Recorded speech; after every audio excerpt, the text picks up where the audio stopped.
You have the Chronic's rabbit hole. And Roger, thank you so much for your request. You are bringing something down the rabbit hole, something that is a little new to us, but a little bit familiar because you have brought it once before. I'm super excited because you are bringing some Group B rally back down the rabbit hole. This is absolute insanity of Group B rally, and I can't wait to see what is in store for us in this video. Roger Chronicans, thank you so much for being here. And after our first introduction to Rally, that was our first real time even knowing what Rally was about. Yep. You guys actually came in and supported us so much. It actually was one of our best videos from last month. Yeah. Which was honestly surprising. So we were so excited because y'all were talking about Group B in there specifically. And be like, if you guys liked what you saw there, specifically go check out Group B because this isn't even in existence anymore. Yeah. So you got to know the history to understand why it's gone. Absolutely. So I'm extremely hyped that, Roger, again, you have provided us the goods with something with Group B, the absolute insanity of it. And you also have an awesome write-up for us too that we can jump into.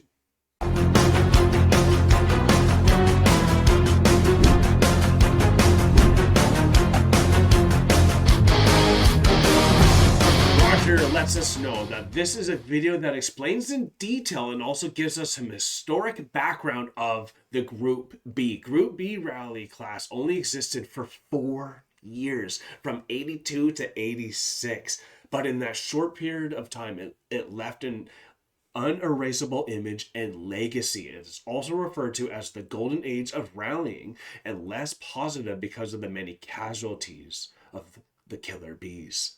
Wow. Both the cars and drivers of this period are still surrounded by mysticism. You'll see why during the video. In the video, you will see a mix-up of old videos and new material with the same cars.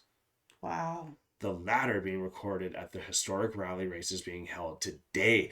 Enjoy! We're going to enjoy, and I also am a bit nervous to see what type of driving we're about to witness. I'm really nervous as well because the first image that popped into my mind from the last rally video we watched was literally a car flying through trees.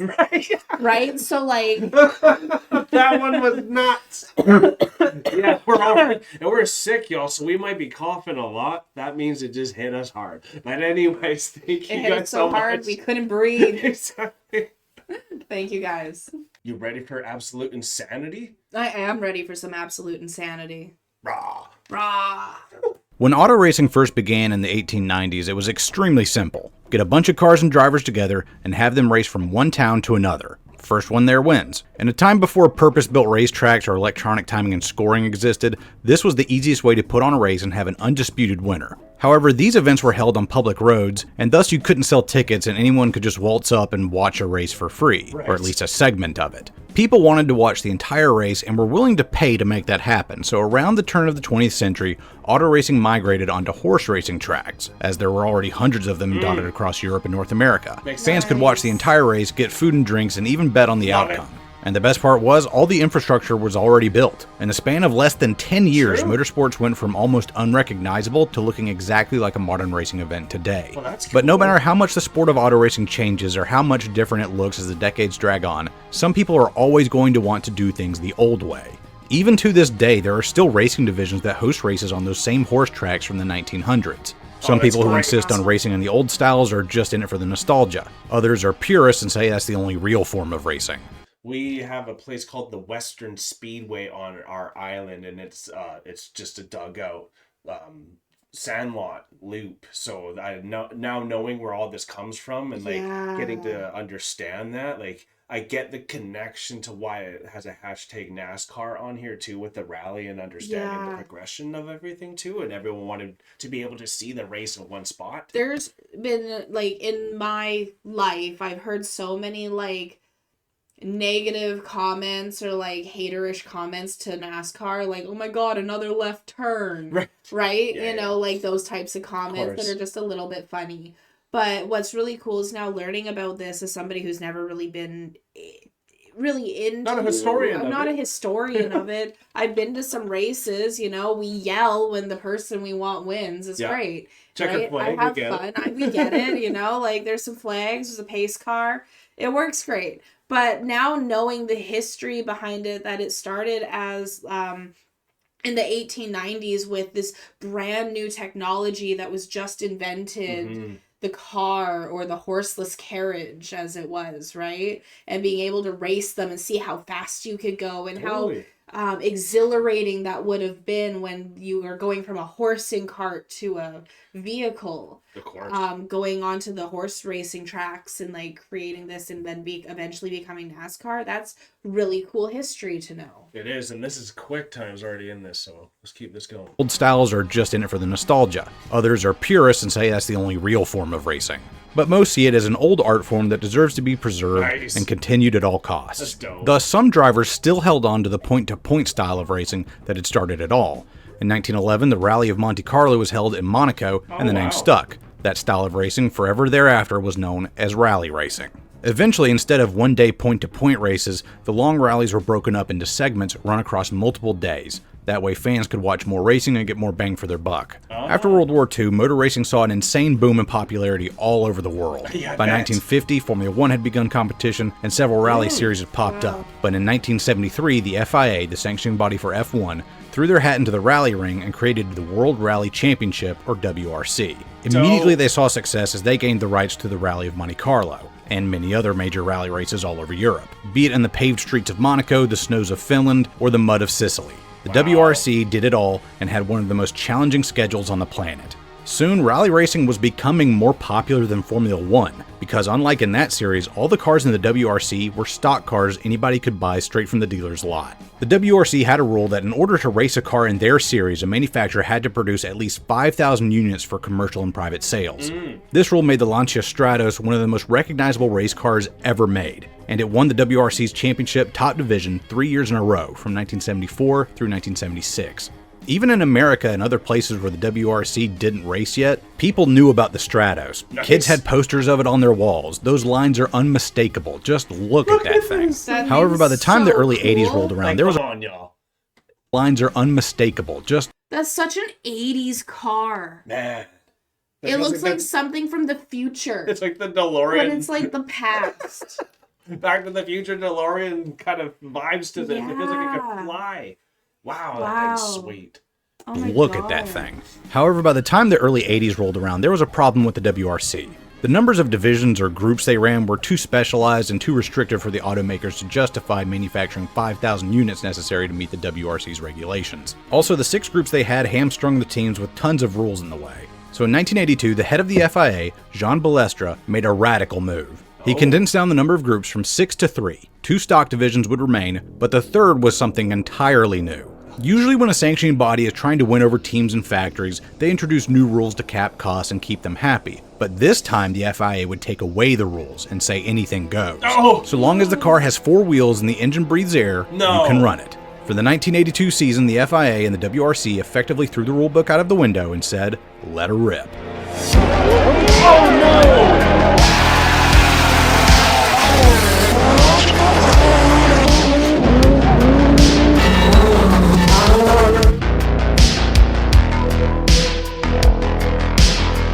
What is going on? I love the tone shift. Group B, as it came to be known, was pretty much the Wild West of auto racing. Only really matched by the insane northeastern supermodified scene back in the United States. Instead of 5,000 units needing to be produced, it was lowered down to 200. And if you changed something on your car from one year to the next, you only needed to make 20 more. A laughably low limit. There were no restrictions on horsepower, turbo and superchargers were given the go-ahead, and you could run any engine you wanted. And even the dimensions of the cars were not mandated, meaning that you could watch a rear-engine Porsche 959 compete directly against a front-engine Soviet-built Lada. Yeah, the commie car. Group B was completely insane, and I love it. And the manufacturers put their money where their mouth was by putting forth some of the most monstrous cars to ever grace a race course. They started throwing money at their Group B programs and let their engineers go hog wild. Lancia were here to take their crown back yet again with their Rally 037. the spiritual successor to the Stratos. It had a 2-liter rear-mounted 4-cylinder engine that produced 265 horsepower. That doesn't sound like much, but with one of the few rules being a 960 kilogram minimum vehicle weight, about 2,100 pounds, that meant the 037 could absolutely fly through the streets. Shit. Lancia would claim the manufacturer's title in 1983, and they had yet another classic car to their name. Holy. The 037 in the Martini colors would become as iconic as any race car could ever hope to be. Yeah. It's got more horsepower. Our car's got 254. Right? That's got more horsepower than what our vehicle has, and is like a third of the weight. No kidding. That's terrifying. They got Like- turbo, and they're just gonna hit that right before the jump, and they want to see how far they can clear. I'm Oh my nervous, y'all. I have a God. very respectable fear to vehicles. I actually took a bit to get into driving myself, even too. Yeah. So like I'm a bit hesitant when just seeing that wave of people ready for the car and just opening like this. It was like Moses coming through the sea there. That Yeah. was terrifying, and honestly the best way. Like this is thrilling, exhilarating. Pebby wants to be a part of it. Like it's hype, y'all, and but it's dangerous, and you can tell that's what you know is coming when there's no restrictions. That yes will breed creativity and freedom, but that also will lead to chaos, and that is kind of what Absolutely. people want to see too, though. Well, that's like I mentioned in the last video that my brother does rallies, and I didn't really know what that meant. I thought it was like a big camping trip. I didn't realize that they were doing like craziness through the woods. Let's all get together. It's all good. But you know what? They're a bunch of rednecks drinking Lucky up in the mountains. So there's a bit of that. There's a bit of that. I should have known this. But like this is like my brother's cars, they have an engine and it breathes air. That's all you need. It does. They don't always have doors, Four you know, wheels, though. but they have 4 wheels. So like You get it now. I get it. I Yeah. get it. I get why my dad and my brother have a graveyard in both of their backyards. Yeah, It 'cause makes sense. and if I love the community that gets built from this stuff too, and I honestly get the hype behind it too. And just to add something to show where rally actually is so much different, obviously, than the loop. Even Mario Kart just took in the rally aspect, where they Yeah. now have a point A to point B aspect instead of just the loop, because it added to the chaos. So you can imagine if these guys were racing and throwing shells at each I other. remember, actually, I used to play Need for Speed Carbon. That was like my game. I loved it. And they had rally racing and stuff like that in Need for Speed Carbon back in Nice. the day.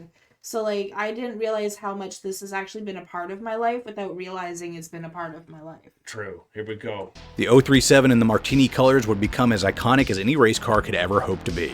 But their main rival in the 1980s was unquestionably Audi and their Quattro Yes. series of Yes. cars. The fact that the word Quattro rung a bell for you tells you how influential this series True. was in its heyday. Audi had won the title in 1982 with a nifty idea: 4-wheel drive.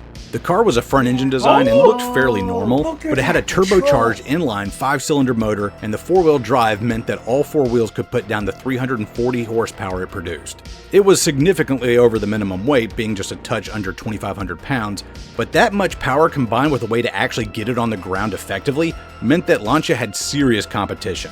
4-wheel drive for rally was largely seen as a novelty before Group B, as it was just too unreliable and broke easily. But Audi had apparently found the secret sauce and changed the game forever. They also started an arms race by constantly updating the Quattro. They started off with the Quattro A1 in 1983, but next they debuted the Sport Quattro S1. This was a big step up in 2 ways.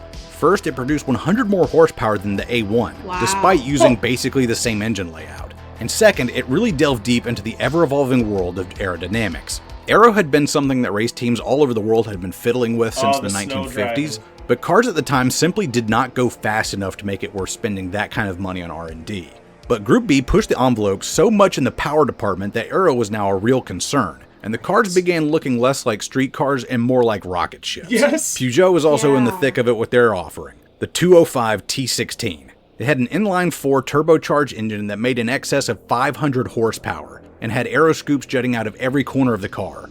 And despite it having that big front engine compartment, that's not actually where the engine is. No It's in the way. middle for better weight distribution, because this is Group B and you can just Nice. do that sort of thing. You can It won the just- manufacturer's title in 1985 and 1986 with Timo Salonen at the helm.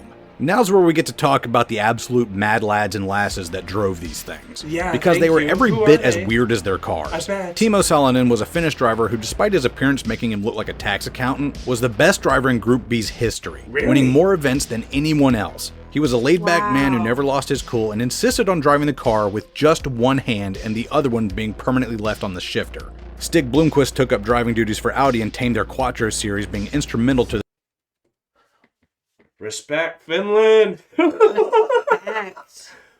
Could you Despite, What?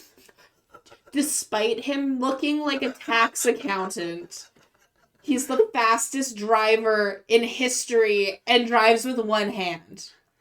Oh my god, this is epic. Like, I don't know if you guys ever seen that movie where he just has to drive people from place to place. He gives them like 5 minutes before and after and then Yeah. drop off. But like, if you ever need a professional driver to get you somewhere and you're in the pickle, this is your guy to get. This is your It wouldn't guy. look like it. Oh my god, he reminds me of Flash Dash from Zootopia, the sloth. Oh, That's the fastest driver. I watch the kids' movies in depthly, and I'm thinking Ryan Gosling. She's thinking Zootopia. I was thinking Zootopia. I haven't watched many adult movies recently, but it's really funny, and it makes me wonder if that cartoon character was actually based off of Oh, it's giving that big of a vibe, eh? giving that big of a vibe, Right. because The casual laid it's back. the complete opposition of their look Fair. to who they are. A sloth who's the fastest race car driver versus the guy who's the tax accountant who's the fastest race car driver. That's fair enough, and I think everyone just is picturing him doing the one hand and the chef never moving and understanding what type of grip strength this guy must have, and just Yeah. the non. For that, you can't get slippery at all. I'm sure they're using gloves and all that too, but I don't know. Absolutely, Honestly. but like you don't know what the there's no rules. This guy could be sitting there just in his jacket, right? Like just driving bare hand, just going through with those glasses on. with his glasses on, looking like a tax accountant, winning races. It's like my dad driving down the highway with his knee. Like, you never know these things. Okay, here we go. lost his cool and insisted on driving the car with just one hand and the other one being permanently left on the shifter. What a G. Stig Blomqvist What took a up driving G. duties for Audi and tamed their Quattro series, being instrumental to their title in 1984. Walter Roll won the title for Lancia in 1983, and of course we have to mention the Queen of the Hill, Michelle Mouton. She is arguably the Oh, greatest wow. female race car driver that has ever lived. Really? She set the Pikes Peak hill climb record in 1985, won the 24 Hours of Le Mans, and to this day she is the only woman to have ever won a WRC event. And there you Really? have it, a recipe for success. The fastest cars ever built for rally racing mixed with the best drivers in the world. The FIA wanted to give the WRC a shot in the arm, and they had done it. By 1984, the WRC was more popular than Formula One, and fans flocked to these events in the Crazy. hundreds of thousands. Sometimes as many as 400,000 people would buy tickets to see these cars and drivers in action. There were very few, if any, crowd control Yeah, measures in what? place for Group B events, and those 400,000 people gotta go somewhere. So people would crowd the racing lines and even stand on the track itself just waiting to get the perfect vantage point to see these race cars do their thing. Some of these videos are just jaw-dropping to watch. It's like the automotive equivalent of the running of the bulls. I don't even know how the drivers or their co-drivers managed to see the road ahead of them. Mechanics and crew reported that after a segment had been completed, they would find bits of clothing and hair stuck in the grille and wings of their cars, body panels splattered with blood, and even fingers wedged into the air ducts. Group B was absolute mania. The coolest race cars, the best drivers, the most rabid fans on earth, everything had worked out for the WRC and the FIA beyond their wildest imaginations. What could possibly go wrong? Your fingers getting caught. Holy shit. They By found, 1985, these cars were they found fingers in the air ducts. Ah. Like I said, it's also the fans that you gotta give credit for for being there. But think about this, y'all. 400,000 people at an event. It's like, who's a bigger superstar at this point? Not the That's concerts. like Michael Jackson level. Yeah. This is in the 80s at the peak of a lot of pop culture, and this is the type of numbers they're bringing in. Like, I didn't realize how big it was. I didn't realize it was that big either. 400,000 is insane. Yeah, honestly. That's insane. It's insane to think how many of these people are, like, knowing. You see the guys like, guys, go out of the way, he's coming. Right. Just goes over, and everyone's knowing that's coming because of the thrill of this once-in-a-lifetime moment, really. That's insane. It's only lasted 4 years. No wonder this is called the absolute insanity. I love it, y'all. So fast, and there were so few rules in place for safety that even the drivers were starting to voice concerns. I bet. Another rule in Group B, or really lack thereof, was that cars could be made of any material, including aluminum. Those Audis and Lancias that weighed scarcely more than a metric ton were able to do so because of their aluminum frames and roll cages. And the thing about aluminum, it likes to bend. If you've ever been on a commercial flight and got a window seat above the wings, you know how much aluminum can flex during flight. Yes, that's a good thing for a plane, but not so much for a car. Rescue workers were also not numerous enough to do anything in case a car went off the track. It could take half an hour for them to show up on the scene, and their communications were also horrendously lacking. Oftentimes, the only way they found out that a driver had wrecked was when another driver drove past, finished their segment, got out of the car, and reported the smoke they had seen to an official. By the time medics and firefighters arrived, it was often far too late. Not to mention the hundreds of thousands of spectators crowding the roads made it hard to get to the scene even if their communication was better. On May 2nd, 1985, at the Corsica rally, a Lancia 037, piloted by Attilo Bottega, went off and slammed into a tree. His co-driver was okay, but when medics arrived 20 minutes later, they found the co-driver Mauricio limping out of the woods and Bottega dead still inside of the car. The drivers petitioned the FIA to do something, but they determined that at the speed the car was going, nothing would have prevented Attilo's death. It was more or less hand-waved away as a freak accident. Racing is inherently dangerous, that's true, but the FIA's investigation left drivers with little peace of mind. But later in the year during the Argentinian rally, Ari Vatanen crashed in a scary rollover. He broke both legs and a few ribs, one of which punctured his lung. He and his co-driver survived, but they both vowed to never race in Group B again. The cars were becoming so fast with so much power that one driver said the cars moved faster than he could react. It was more or less driving on instinct, right on the razor's edge of what was humanly possible. So going into 1986, the FIA finally budged and outlawed aluminum roll cages and set limits on aero devices like wings and spoilers, in hopes of slowing the cars down. But everything else remained the same, no limits on power and no crowd control measures. Because coming in 1987 was the new Group S division, Group B's replacement. Here there would be virtually no rules. Manufacturers only needed to make 10 road cars to reach the production limit, and the automakers were already developing their new round of supercars. In March 1986, the Portugal Rally was held, and the country had already become a hotbed for gearheads of all stripes, and now Group B would get their shot at glory in the country. People flooded the streets, and the first incident of the rally occurred when a cameraman was basically pushed into the line of fire, and Timo Salonen damn near ripped the man's hand off with his car and completely destroyed the $3,000 camera. The next accident would not be so lax. Joaquim Santos, a native Portuguese driver, started off in his Ford RS200. Wanting to see the hometown guy rip through the streets, people crowded more and more onto the course. At one point, a spectator jumped out onto the track and Santos swerved to miss him.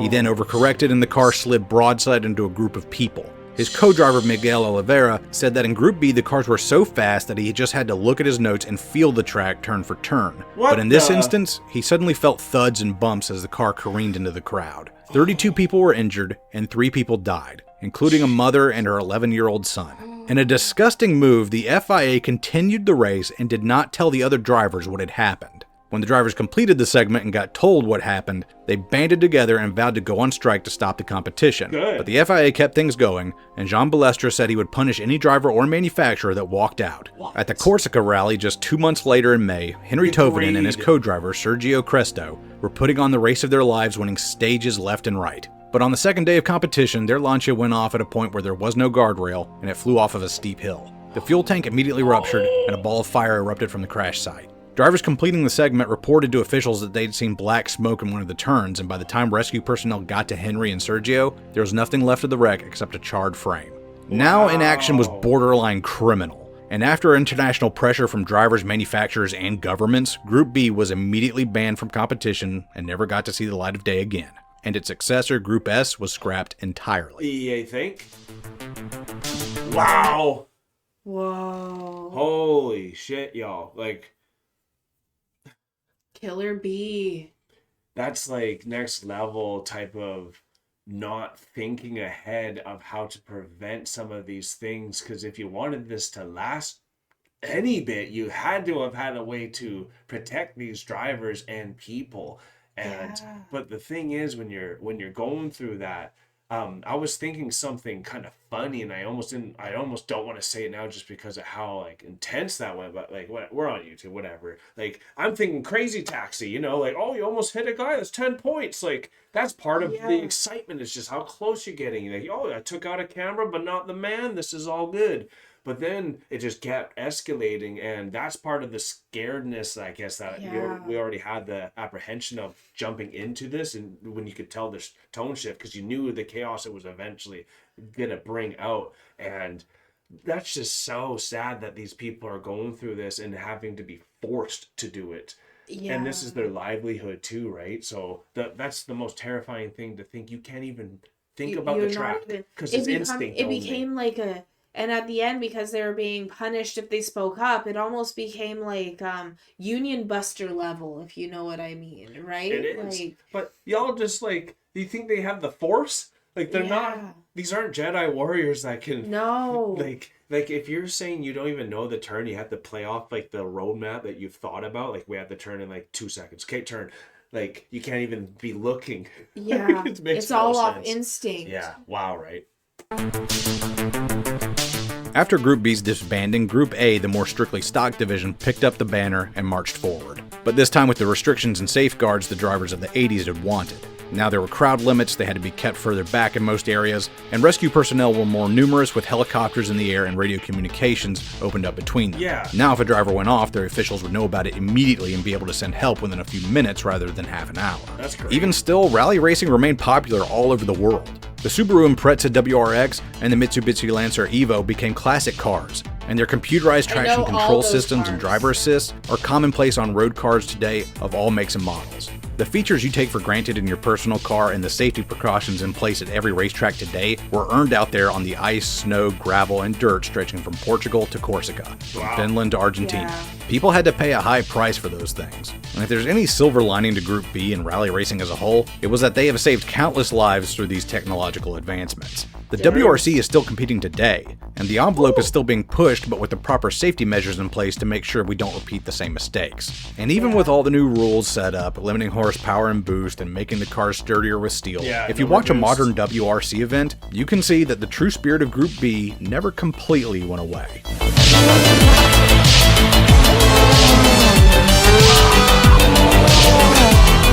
Oh man.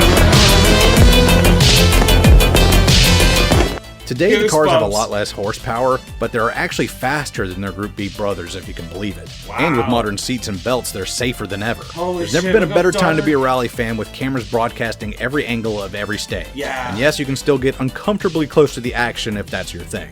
For any of my European fans watching this, y'all got it pretty good over there. Don't You forget do. that.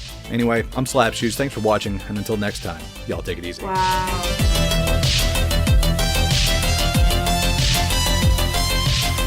Oh, I like how he does the Patreon roll. Yeah, that's That's cool. a smart way to do it.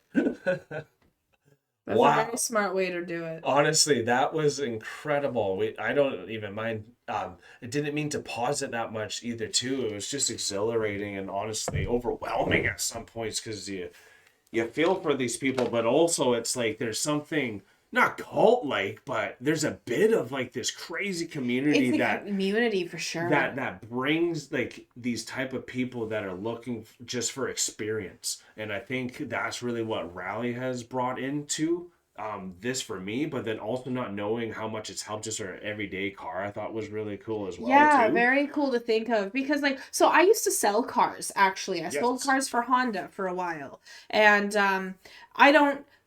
I know enough about cars, but I don't know how to fix my car worth anything. Mhm. But I knew enough like to be able to sell the cars. And like the thing is Honda's really big into racing and making race cars and things like that, and rally cars and like very unique types of vehicles as well. Okay.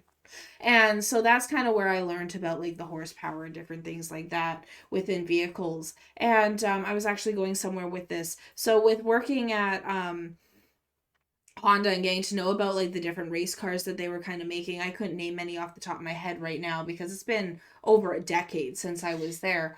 But like there was a lot that we got to learn about like with like some of not rally racing, but like just getting to learn about the different cars that Honda was making, which is different, like rally racing and stuff like that, different in Europe than it is in North America.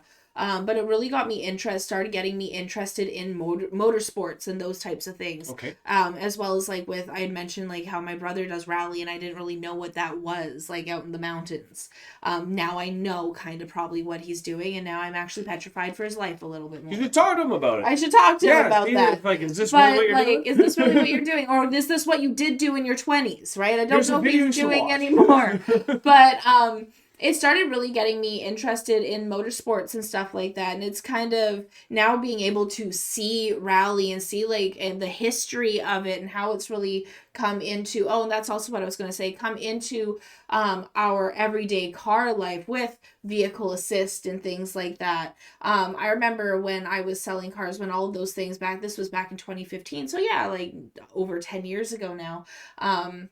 How exciting it was for the automated driving, and that's the one where if you like went over the line or started like falling asleep while driving type idea, it would self-correct you. So the driver's assist and self-correction assist. I see. Yeah. And those types of things were just kind of starting coming into the everyday market for the layman guy trying to buy a car, where they had been in Honda's racing vehicles for quite some time before it actually came into our everyday vehicles. So it's really cool to see how the safety features that are in pushing limits are bringing limits and bringing those things into the everyday. Yeah. So that's something that's really cool because we have stuff like that, driver lane assist and things on our vehicle, which is just phenomenal to have. It screams at us when the car in front of us brakes, you know? But so the insanity of Group B, though. The insanity of Group B is what has brought that to us. And like, that's so crazy to think of, like, oh my God. And I can't believe, like, no wonder it was called Killer B back then, like for that kind of a nickname, especially at the end, getting close to the end of the years. Like, yep. Man, what a race. I thought the most exhilarating part of this video was right at the end when you could hear the engines. Yes. That is what I am very excited to come back to some more of these videos for, because that was a nice little documentary kind of vibe to let you know the history, why I got to its insanity, and then that teaser at the end to feel it, like when you see the people and then you can hear that engine go right by them. That's kind of that's the goosebumps things that I'm really excited to continue our rally deep dive, because I would love to see everything else. Would love to see what it's looking like right now with the new technology and all that too. It's good to know it's still surviving and going hard as well. So I hope you guys have enjoyed this. Roger, thank you so much for this request. We are so excited to see you real soon, brother. And Chronicans, if you are not a Chronican yet, hit that subscribe button on your way out. Hit the like button to let us know to do more rally, and let us know in the comments below what some of your favorite memories from seeing this little small documentary was. But we are now exiting the rabbit hole, folks. Thank you so much, everyone, for being here with us. This was a ton of fun. I can't wait to see what else is going to be coming down the rabbit hole for rally and for racing in general. This has been a ton of fun. Let us know in the comments where you think we should head to next, and I can't wait to see you again. Peace and love, everyone. God bless y'all. Take care, and bye for now.